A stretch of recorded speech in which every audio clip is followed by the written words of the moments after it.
Okay, it's recording. Okay, hello everybody. My name is Brian. We are going to talk about um, horror movies that are true.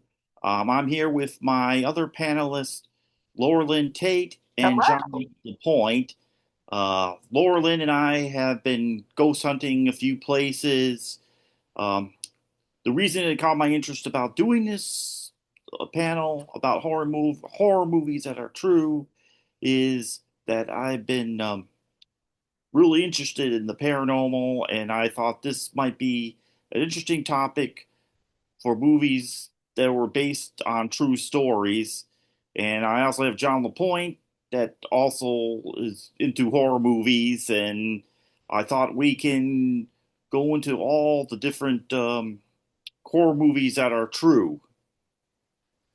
So let's start off this panel. What is the first one we have um, as one of the horror movies? I'm trying to find it. Hold on, there we go. Amityville Horror. Okay, yes, the Annieville Horror is actually a haunted house that is east of New York, um, in Long Island. There's been several families that actually have lived in that house and have really um,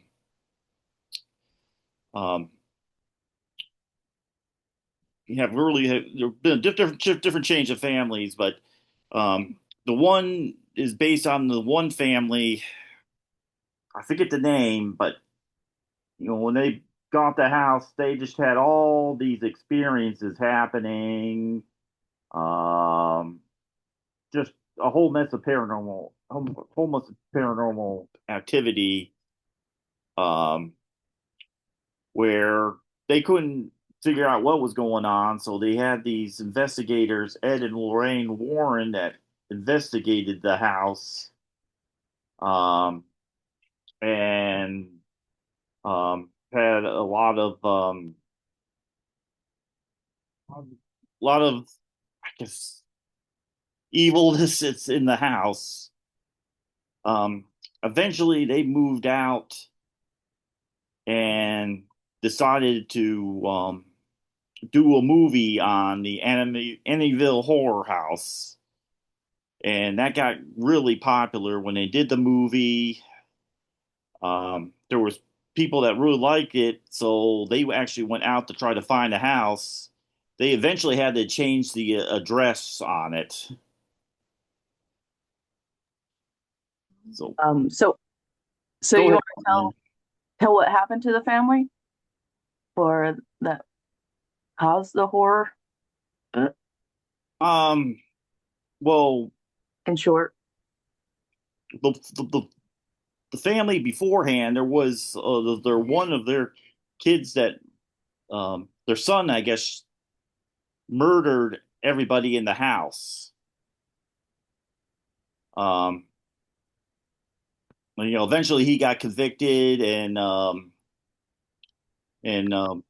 went to jail. But that was before the other family that moved in that had no idea that got um, that the whole family got murdered. Mm. I thought it was the father who went after everyone. Was the father? No, I thought it was the son because I thought the son went killed about everybody in the family.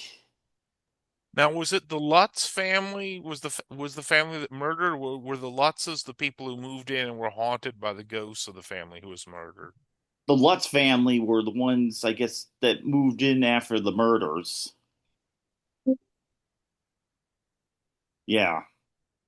Well, this movie was very popular, and it spawned a bunch of sequels, most of which had nothing to do with the original case.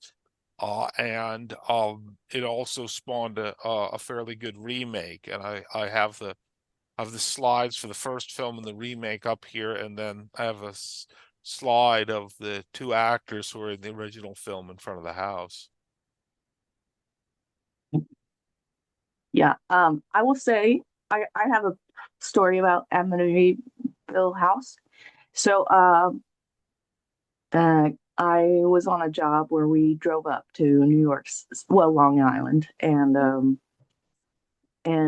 the way back, we decided to drive past that Amityville house. And so when we entered the town, I'm like my brain registered, "Hey, we're here," and so I was in a daze. You know how you're a passenger in a car and you're like zoning out, but that snapped me awake. Well, alert. And then when we drove past the street, I'm like, there it is. I had a weird feeling and stuff, but I didn't have a sense of foreboding anymore. But so they have a sign that says, please respect our privacy. But, there's going to be people who drive past. And it's on a small little road. It's not a cul-de-sac, but it's kind of like a cul-de-sac. You just drive, you hit the bay, and then you drive. Like there's only five houses on that street, and it's like what is it, Charleston? Like how the front of the house is not street facing; it's facing the side. Um, so it was cool to drive past. Um, yeah, to see all that stuff. So that's my story. I'm sticking with it. Um, One thing I want to base up on the Amityville Horror House is that I noticed they heard they boarded up all the bay windows. I guess so they won't have people try to find the house. Yeah, that's what Deb says in the chat. She said they eventually had to change the outside structure of the house so people wouldn't come to see it. Mm-hmm. Okay, our next one is the Conjuring, and I've never seen this movie. I've heard that there was a family that was there, and they had a whole mess of things happen um, in this house. I guess it was a funeral It's home. hard to hear you, Brian. Okay, see, hold on. See, You're dimming out, I guess. You're fading out. Your audio is huh, okay, I got not there anymore. Is your computer plugged in? No, it's not. I guess I could. Okay, that works. There you are. Yeah, let me get the. You're good. You're good I'm now. good. Okay, excellent. All right. Can you hear me now? Yes. All right. Um, I've never seen the movies The Conjuring, but I heard that um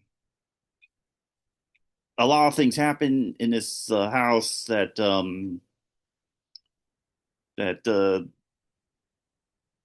was there someone that was possessed in the house by any chance? Okay, so like there was a spoiler. There was a little girl in the house who was uh, affected by a ghost in the house, and then eventually she wasn't quite possessed, but she was very influenced by the guy, and like she could. There were scratches, a lot of the crosses on the wall turned upside down, in their bedroom. A lot of people thrown across the room, in the kitchen. So when the and then so Ed and Lorraine Warren heard about it, and they came to visit, and so they set up a camera in the kitchen to try to debunk or see if it's real. And like all the soup spoons would like soup ladles would fly across the room, and there was this thing where there was a little cupboard to fit a little boy in, and like he got locked in, and they say it was the little girl and it was fake. The One of the paranormal teams that came, So they had a local group and then Ed and Lorraine Warren. Um, and anyway, um, yeah, so eventually Ed and Lorraine Warren found out the the guy who was haunting everyone and influencing the little girl. Um, they had to come to like, what do you want? What's happening? And the little girl, channeling the old man, with altered voice and everything, said what needed to be said. And then, oh, uh, and and and it got resolved. I think the family moved out. Is that right, John? Um, I saw this movie once, so I don't remember. I did not read in prep for this panel. I did not research the actual case, so I'm not sure. There was a question that came up that said, can you tell us who the Warrens were? So I don't know if y'all want to explain that. Sure. Uh, um, Ed and Lorraine Warren were paranormal investigators. They did all different cases that are connected to these movies. Um, Hold on, I have someone else to help to explain it. Okay, so Ed and Lorraine Lauren, this is his wife. I'm not really on the panel, but I'm just Brian. This is Brian's wife. Are very well known in the paranormal community as investigators. Um, so they would go. People would call them up, and they would go to these houses and stuff. Over the years, there's been a lot of kind of like where there's a lot of controversy with them, but they were very well known of going to very haunted places that had a lot of very, I guess, intense paranormal stuff. So they're paranormal investigators that basically that's what they did. They made their living going to different haunted places. yeah, Ed. They're a married couple. Ed was a Yeah, demonologist, Yes. yeah, that's how I was going to bring up a demonologist. Yeah, I and think then Lorraine was psychic, so she could yeah. Yes, So see what, he yeah, was the was demonologist happening. and she was the psychic. Yeah. yes, yep. Mm-hmm. Yes. I will say that in the movie, the house looks like a mansion, an old dilapidated mansion with white columns and kind of like Jeff Thomas Jefferson looking house, but it's all wood. Um, Oh, yeah, but the real Conjuring house is an old farm, and it's kind of ranch like, and uh, different additions added and stuff. So yeah, um, yes, um, yeah. now is it located in Connecticut? I believe, yeah, it's the same town as as the movie portrays says it is. Hmm. But Now they've done like several sequels. I don't know how many sequels they did to The Conjuring. yeah, Conjuring 2 happened in London. Like there's a like they have townhomes or whatever, and at the end of a townhome there was a little girl who also had the same sort of stuff happening, and um her toy would come to life very as a shadow kind of, but it had color and stuff. Um, as her toy was a tall, spindly mime like uh, a man, and so it would come to life, and it was more than 7 feet tall, and yeah, it was crazy. Like that family still owns the house and lives there, and the sister of the little girl moved out and lived a life of privacy, and but one of the sisters became a nun, and she still lived there, and there was a brother who off and on lived there as well. So Okay, that's uh, how I get I the. will say, um, there Annabelle also, the Raggedy Ann dolls. So it was Yes. really a Raggedy Ann doll instead of the doll that happened. But yes, Annabelle was possessed and would do all sorts of things and would kill its people that have possession over her. Like they'd throw her away, she'd come back, and all that jazz. And anyway, so the end of the movie, the first movie is like, Ed and Lorraine would work with the Catholic Church to try to calm things down. The end of Annabelle, the first movie, um, Catholic priest was driving with Annabelle in the back seat, and and uh, and caused a um, caused a car crash, and then one of the the younger priests jumped off the bridge and stuff.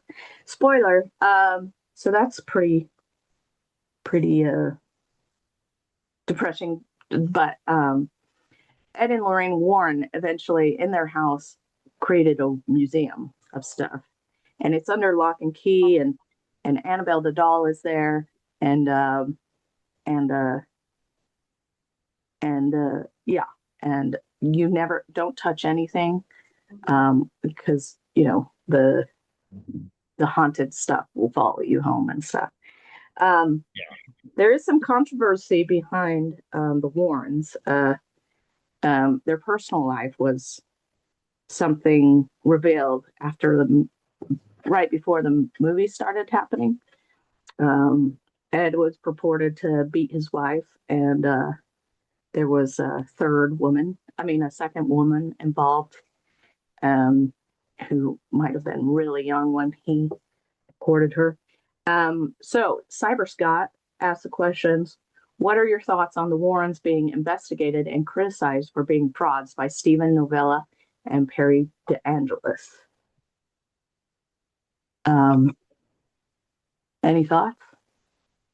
All I know is Ed cheated on his wife several times, I heard. Yeah, they had a live-in girlfriend. Yeah.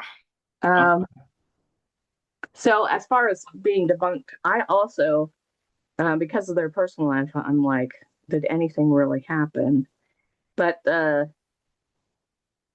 yeah, I don't know if they fixed things when they went to places, or just um, things just came to a head, and then the spirits ran out of energy or whatever.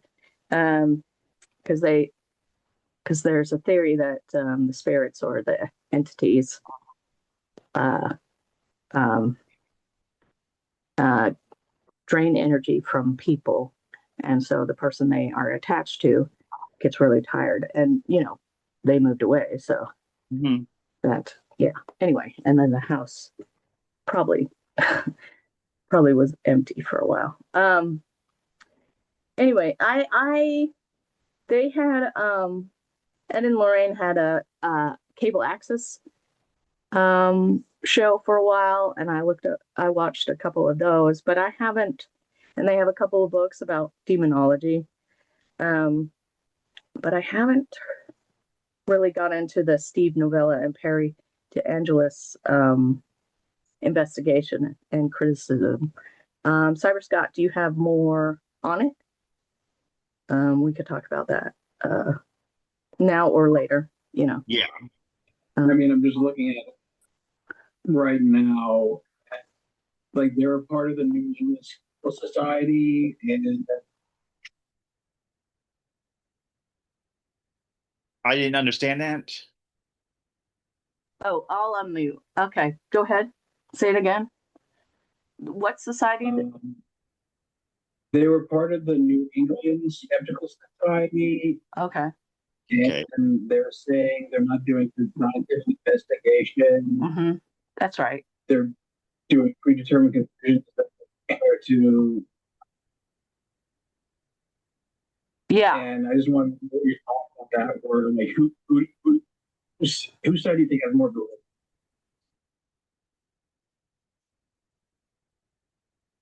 Now, are all the movies in this franchise true? You know? based on true stories? They are based on true stories, yes. Okay, I was thinking you mentioned Catholic priests. This might be a good time to go on to our next slide, which is The Exorcist. Okay. One Yeah. 1 second. Let's Sure. yeah, so I did hear about and I think in the movie they did have a second paranormal team that was more skeptical. And yes, yes, there aren't real evidence that that's passable that Ed and Lorraine did with video stuff. And being a psychic, that's, for Lorraine, that's give or take, Anywho, yeah, let's move on to The Exorcist. Yeah. Why don't we? So the Exorcist. Sorry, I'm butchering that up. Well, that movie was in sometime in the 1970s. The movie is about a girl that is possessed by demons, and the demons got into her. Eventually, they had to get priests to get these demons out.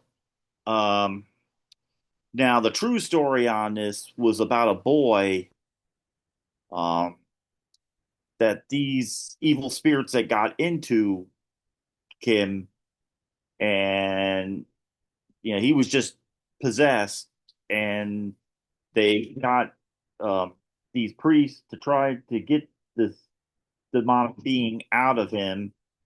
And from what I heard, one of the priests got killed, but they finally got the demons out of the boy. And the same story in this movie, instead of a boy, it's a girl that's possessed by the demons. Um, I understand they did two sequels. Was it two sequels, John? No, there at least four, Four. Okay. at least. I'm not sure. I heard somewhere that the boy might have been faking the possession. I don't know if there's any truth to that or not, but Oh, really? Okay. something I heard at a panel, I think at GalaxyCon. Wow. So do you want to go over the symptoms? So the Catholic Church nowadays has a psychologist kind of uh, list of things to determine whether it's a possession or not, um, or a mental illness. But a lot of a lot of demon oh a lot of demon symptoms are speaking in Latin, knowing secrets of the people in the room, like very dark, deep secrets, um, floating, levitating, being able to contort their body in unnatural ways, and there's a lot of similar exorcist movies as well, and it's really interesting the whole lore behind it. But Yeah, I haven't read the book. My mom did, and I haven't researched the historical. But yeah, I've seen the movie at least two or three times. I've got the unrated director's cut, wow, and yeah, it's a great film. One of the best. Finally, a horror movie people actually acknowledged for how great it was. Possibly the greatest and scariest horror movie ever. But yeah, the Reagan's mother, you really feel sorry for her. She doesn't know what to do. She takes her daughter to all these doctors and mental health professionals, and no one can help her. And she comes to a priest for an exorcism, and the priest says, "We don't do that anymore, and you need to get your daughter some physical or mental help." And she goes, "I've tried that; it didn't work." And so finally, they got the priest played by Max von Sydow to show up to perform the exorcism. So it's a great movie. Um, One question I have of that, is there any connection with Ed and Lorraine Warren by any chance? I don't think so. Okay. All right. Do you want Yeah. to move on to the next slide then? Yes, yes, let's go ahead. The Shining. Shining. Okay. Rob. Um, yeah, The Shining, well, the movie itself is not um really true, but it's kind of based on a true story. Um, A true There's a location. A true location. true location. Yeah, true location. Yes. It's a hotel um, that's in Colorado, and there's been a whole history behind the hotel in Colorado. Apparently, there was a genocide there that a lot of Native Americans got killed. Um, but this hotel in Colorado has a lot of paranormal activities, very haunted. Um, one of the rooms in that hotel, Stephen King stayed, and it's the one that has a lot of paranormal activity there. Uh, it, gave him the idea to do a movie called The Shining, and um, so he sort of did, the his novel based on that hotel in Colorado. Um, I mean, I've seen the movie before, and I don't think he directed the movie, but it was Stanley Kubrick that directed the movie. Um, that also put some, well, hints, some conspiracy theories about the moon landing hidden in that movie. Yes. Like that he was the filmmaker for faking the moon landing. Yeah, yep, Those were the hints. yes. Could I jump in and talk a little bit about this?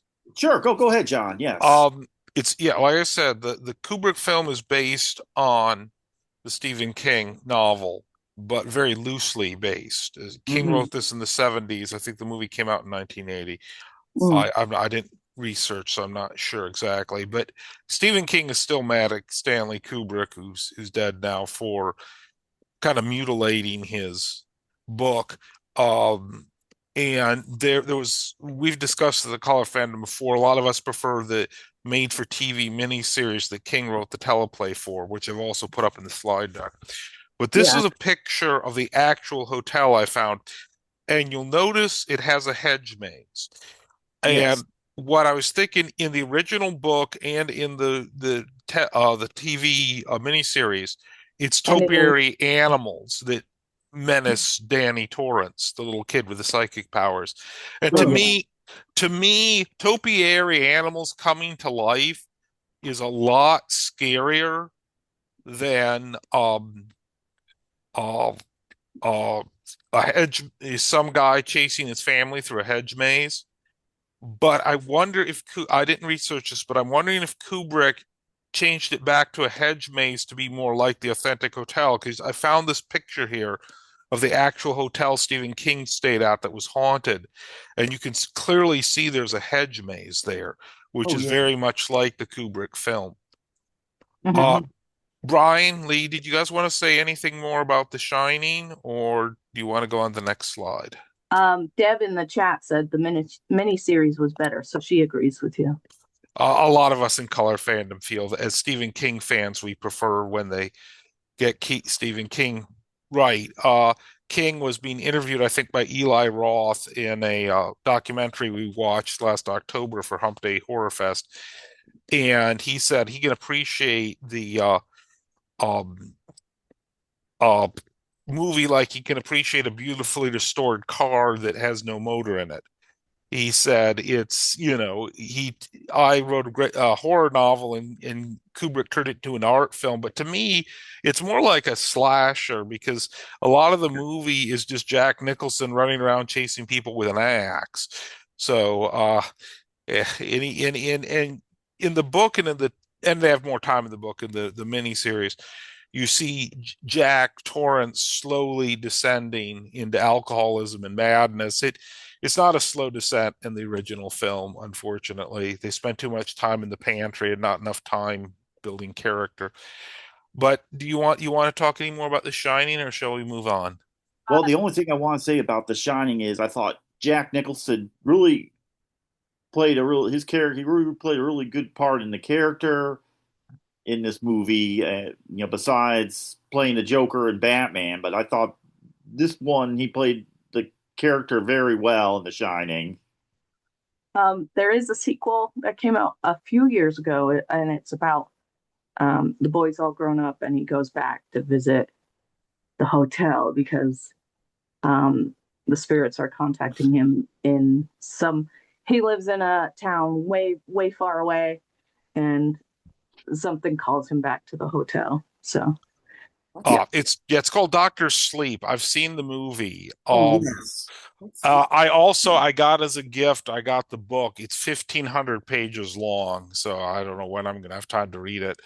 But yeah, the movie it's good. I don't want to spoil it, but it's got some pretty disturbing scenes in it. Oh, wow. Wow. Yeah. Yeah, and I thought Steve Weber did a good job as Jack Torrance in the miniseries as well.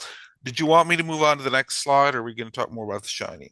Well, the only thing is, was it Doctor Sleep? Didn't that came out a year or 2 or 3 years ago? The movie might have. I think it was a Mike Flanagan. He does good King adaptations. I think the book came out earlier than that. Okay. Yeah. Anyway, okay. All right. Let's jump into that. okay, if I can get my mouse to work here. Hold on. Okay, I'm going to talk a little bit about Mr. Ed Gein, Edward Theodore Gein, aka the Butcher of Plainsfield or the Plainsfield Ghoul. Ed Gein was a murderer and body snatcher. He confessed to killing 2 women in the 1950s, although some people have suspected other killings in the area might be attributed to him. In addition to being a murderer, he dug up graves and made things out of body parts. He was inspired by the Nazis who made flesh skin lampshades and things like that. I'm not going to do a deep dive into all the things he made out of human body parts because we don't have time and it might get boring. Ed Gein did not have a lot of luck in life. Both his parents were abusive. His father was abusive alcohol. His mother was a religious maniac, kind of like in Carrie or Flowers in the Attic, and really messed up Ed's ideas about sex and women and pretty much everything. He also suffered from schizophrenia. So when you can Ed, by the way, bad parenting doesn't cause schizophrenia, but with those two together, he didn't have a lot of luck.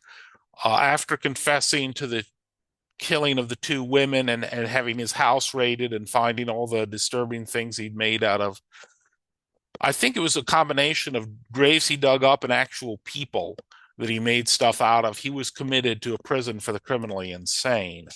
And there's a picture of Eddie Gein, and I got a picture of the outside of the house and the inside where he lived with his mother. And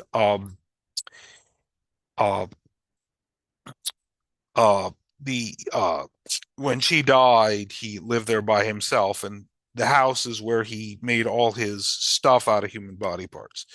Okay, the first film inspired by Ed Gein was Psycho. It was a book by Robert Bloch, who started his career corresponding as a teenager, corresponding with H.P. Lovecraft, and essentially writing Lovecraft fan fiction, Cthulhu Mythos stories that were published. But he went on to write stories based on Jack the Ripper, and he came across the Ed Gein story and wrote Psycho. And the plot of Psycho is that Norman Bates, who's based on Ed Gein, runs an unsuccessful hotel with his mother, and Norman's into taxidermy and things like that, and they're kind of isolated and alone. They're just living together in this house and trying to run a motel. Well, that's Bates Motel, excuse me. I'll spoil Psycho. His mother's dead, but Norman's taken on her personality and dresses up like her and kills people, and very isolated. But Hitchcock made a movie out of it, and it's right there. It starred Anthony Perkins as Norman and Janet Leigh. Hitchcock, when the movie came out, ran around buying all the copies of Robert Bloch's book so that no one would know the ending. But they did a film we watched recently called Psycho 4: The Beginning, and this deals with it's a prequel, origin story about Norman's relationship with his mother and how it turns him to becoming a murderer. And one of the nice touches in this story is that Norman calls into a talk show and refers to himself as Ed, but uh, Olivia Hussey, who was in Black Christmas, plays Norman's mother. Now, she doesn't have the religious mania, but she is very abusive to Norman in the film, which is like Ed Gein. Yeah. Then there's Bates Motel, which is a prequel series with Vera Farmiga, who is in The Shining, as Norma, and Norman is played by Freddie Highmore, who was Charlie in Charlie and the Chocolate Factory. And Norma and uh uh she's not abusive to Norman exactly, but they don't have a healthy relationship. Norma is not a well woman. She's a compulsive liar, and she doesn't get Norman the mental health or physical health he needs. And their relationship, it's not abusive, but it's not healthy either. It's borderline incestuous. And that kind of she doesn't have the religious mania or the abuse of Ed Gein's mother, but it's not a healthy relationship either. Okay, that's Psycho. Now, the Texas Chainsaw Massacre. It came out almost 15 years after Psycho. This was created by Tobe Hooper, the director who did Poltergeist, and he grew up learning the Ed Gein story, and he thought, what if instead of just one dude, it's a whole family of people, and they kill people and eat them. I don't know if Ed Gein was a cannibal or not, but they kill people, they eat them, they collect body parts, make mass out of human flesh, this sort of thing. And then he was at a Sears, I believe, some store, and there was chainsaw display. He was in a long line, and he said, uh, I know how I could get to the front of this line. And that gave birth to the Texas Chainsaw Massacre. In some ways, it's like the Ed Gein case, but of course, it's set in Texas. And oh shoot, I forgot what state Ed Gein was on. I should have looked that up. But anyway, that's the Texas Chainsaw Massacre. Now we're going to jump almost 2 decades to The Silence of the Lambs. The Silence. Real quickly, Deb says she loves the origin story, and both Psycho 4 and Bates Motel were great. I agree. I agree with Deborah. Also, I'll add the famous shower scene where someone goes, yeah, there's blood in the drain. That's from Psycho, the original. That was chocolate syrup in the drain because it's black and white. Exactly. Silence of the Lambs is kind of problematic today because of the trans portrayal.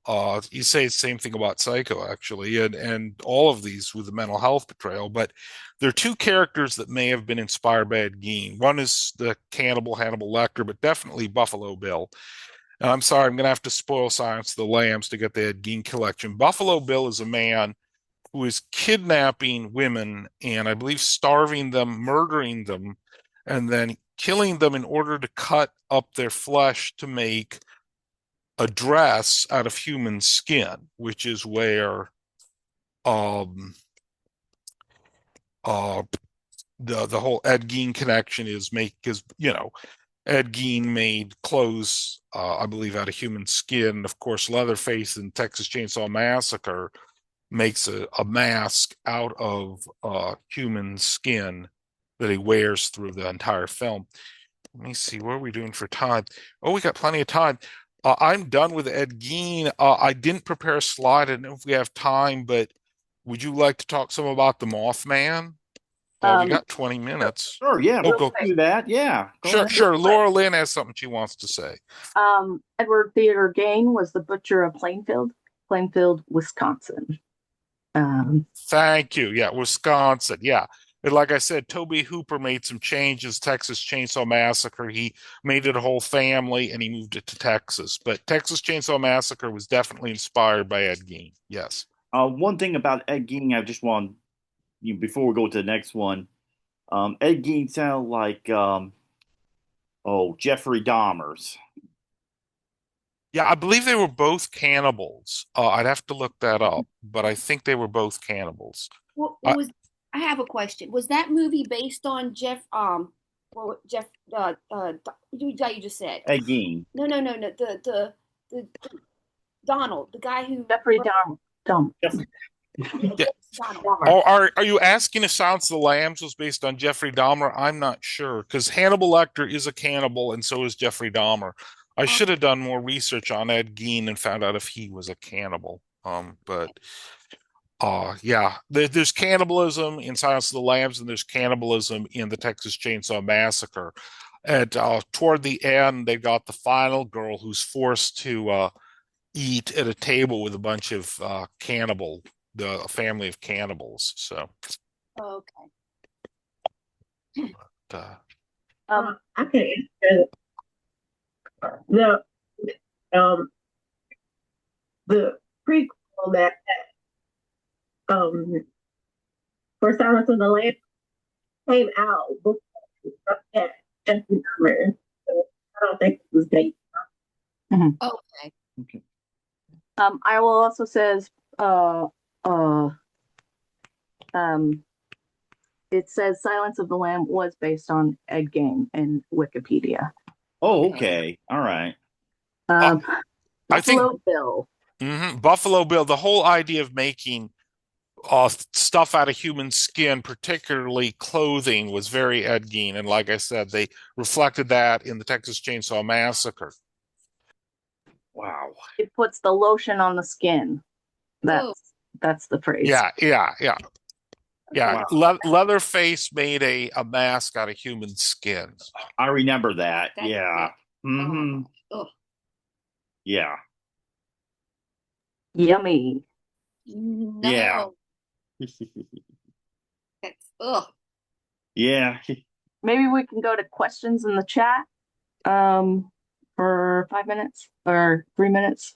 Okay. Is there anything else besides that? Well, did you want to talk? I didn't make a slide because I'd forgotten. But did you want to talk about the Mothman? I got my Oh yeah. Moth. Go ahead. Yes. Oh yeah. Well, no. You go ahead. I don't know that much about the case. I saw the Mothman prophecies and I visited the museum in Point Pleasant, but I think you all know more about the case than I do. That's great. Yeah. I never seen the movie. I want to see it, but the Mothman prophecies is based on that was in the late 1950s, Laura Lynn?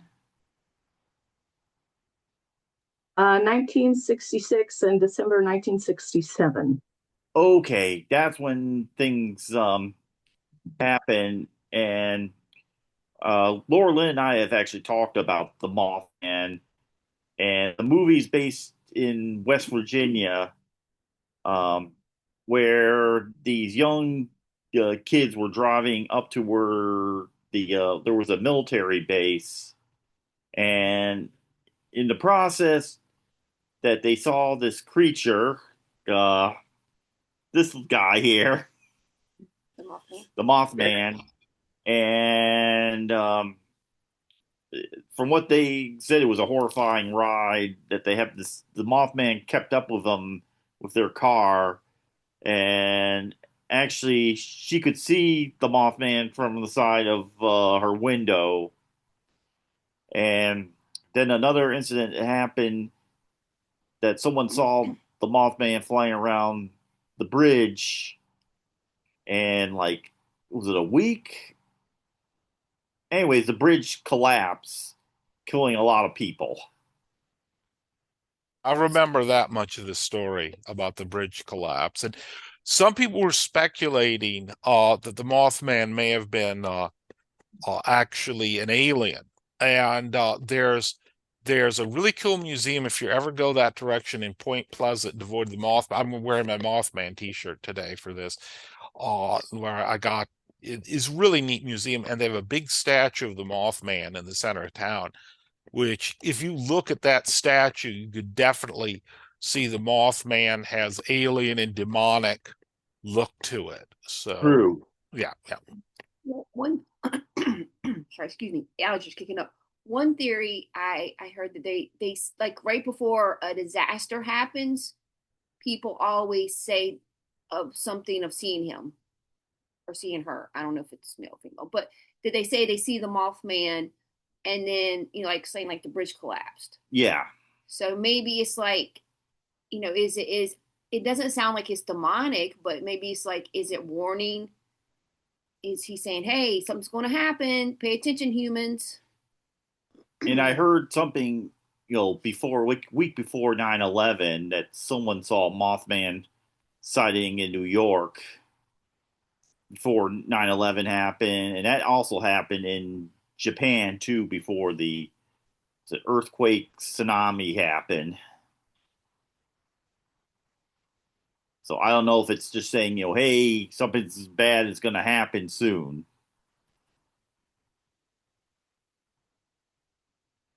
But yeah, that's one thing I want to see is the Mothman prophecies, and then I also want to go up to Point Pleasant, West Virginia, just to go there and see the Mothman Museum. Yeah, the movie's good. The museum is excellent. I believe the museum is based, not museum, the movie is based on a book, which I haven't read, but they may have taken some liberties with the film as far as the actual case, but the movie's good. If you're ever in, the West Virginia, Ohio area, I do recommend checking out the museum. It's pretty cool. Okay. All right. So should we open it up for some questions? Yeah, let's do that. Okay. I love that adorable Mothman, crocheted Mothman. Yeah, where'd you get that? That's awesome. I got it for him last year at one of the Geek and Grubs. Yeah. I got my mom a thing on how to crochet a Cthulhu. And I keep telling mom that if she took the time to crochet some of this stuff, she could sell it because her crocheting is as good as anything that's at any of those events. That's great. Yeah. Yeah, actually, it was like a Christmas gift I got. This past Christmas, I got it. Yeah, I held on to it because I had gotten it before we had gone to the beach. Before I had gone to the beach with the women's retreat. Oh, okay. I had gotten it before then, and I told Deborah not if that lady had any, not to let you buy any. I couldn't buy any because I knew I had that. I was like, no, we can't buy that. Yeah. So I held on to it for a good 4 months. I think I had it 3 months. Yeah, about 3 months, I think. Yeah. So when y'all talk about Mothman, I had to bring him out. Okay, go ahead and do questions. All right. We don't have questions in the chat yet. But we are getting close to time. Yeah, we are. Yes. Mm-hmm. Do you think Poltergeist would Oh, I hadn't thought of Poltergeist, but that's another Tobe Hooper movie. He seemed to like to do stuff inspired by actual events. But yeah, Poltergeist would count. I hadn't thought of that one. Carol Ann?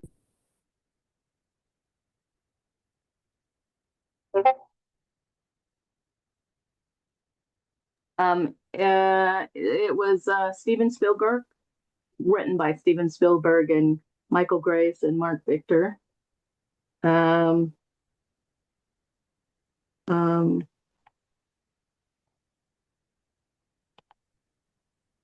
see. In Wikipedia, it doesn't say it was based on well, at least from what I can see.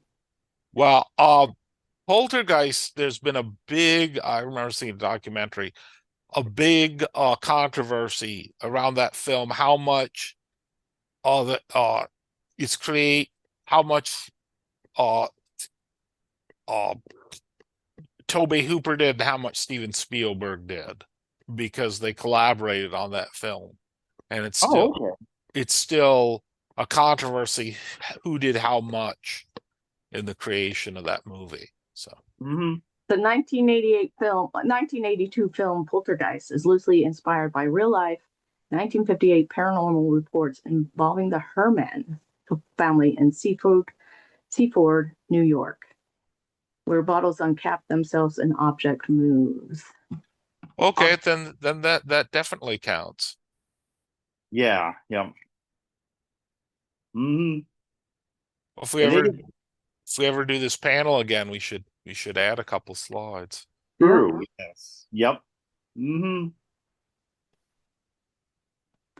There was like 2 sequels of Poltergeist, isn't it? Yeah, there were several. Let me see. Poltergeist 2, The Other Side, Poltergeist 3, and a remake, Poltergeist, in 2015. Oh, okay. All right. Okay. I think Trauma Films did a spoof called Poultrygeist, but I never saw it. Is it based on poultry? Apparently, I never saw the movie. Laura Lynn, I thought that was cool that you went to the Amityville house.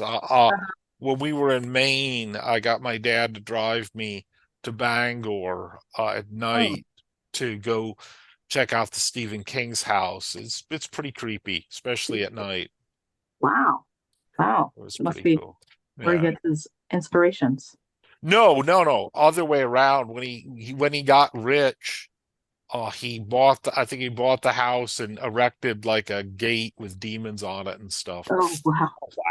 Unless those demons were always already there and he bought the house, but it's in Bangor, Maine.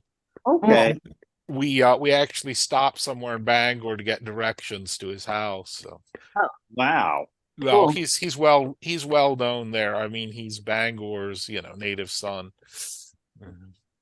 Deb in the chat says there were things that happened on the set of Poltergeist and connected the actors in all the movies that were strange too. So they used real human skeletons in the flooded cave scene or whatever. Oh, wow. Oh yeah, the flooded. Was it a pool? Um, I'm trying to remember. It's been we streamed that with Color Fandom for Hump Day Horror Fest as a throwback. Yeah, it was a pool. They were that was the pool they were building. I think Tobey okay. Hooper gets a kick out of using real skeletons because I remember learning in the Texas Chainsaw Massacre, all those bones are real. There was a lot that was real in that film. Oh wow. They had a prop knife that was supposed to make this woman bleed during the dinner scene, and they couldn't get it to work. And so, unbeknownst to Tobey Hooper, one of the actors took out a real knife and cut the actual actress. But Texas Chainsaw Massacre is one of these films that everyone thinks it's going to be super gory. Then when you actually watch it, there's very little gore or violence in it. It's all implied with your imagination. You see people hanging on hooks and Leatherface powering up his chainsaw, but you never see the chainsaw go into anyone or the hook actually stick through the person. It's all in your imagination. So, Okay. Here, All right. controversies, real skeletons, on-set events, actor Oliver Robbins, Robbie Freeling in the movie, almost choked to death by the clown doll in manufacturing malfunction. oh, I remember that scene. Yes. Carol Ann died at age 12 by heart attack. I thought someone was That's murdered. awful. Yeah. There were a lot of deaths right after Dominique Dune, Dana Freeling, who played Dana Freeling, strangled to death by her ex-boyfriend in 1982 at age 22, shortly after the film's release, first film. Isn't that film considered to be cursed because of all these horrible things that happened? I think so, yeah. Yeah, glad I wasn't part of that film. Supernatural curse. Yeah, I was a little kid back then, so I'm glad I wasn't involved. Yeah, but yeah, there are a lot of films that are considered cursed. I know. Wow. Yeah. Like The Exorcist, I think also has. Yeah, I heard about that. The Exorcist was considered to be a cursed film too. Really? Wow. Deb is typing, but That's fine.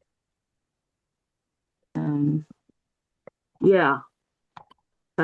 Julian Beck, who played the Curse Film Docs series on AMC Plus is great. Oh, okay. Yeah. Yeah, I don't know anything about that one, but yeah. Sounds good. I should check it out. Yeah. And someone liked it. Donna liked it. I think we should wrap it up. Yes, we should. Yeah. Mm-hmm. Ready for the next one Yep. coming up. Well, Yep. thanks you all for doing this panel. This was very insightful, and also it made me want to watch a whole bunch of movies. But thank you so much, and we've enjoyed it. I'm going to hit the record button. I'd like to say thank John and Laura Lynn for attending my panel. My pleasure. No problem, Bob.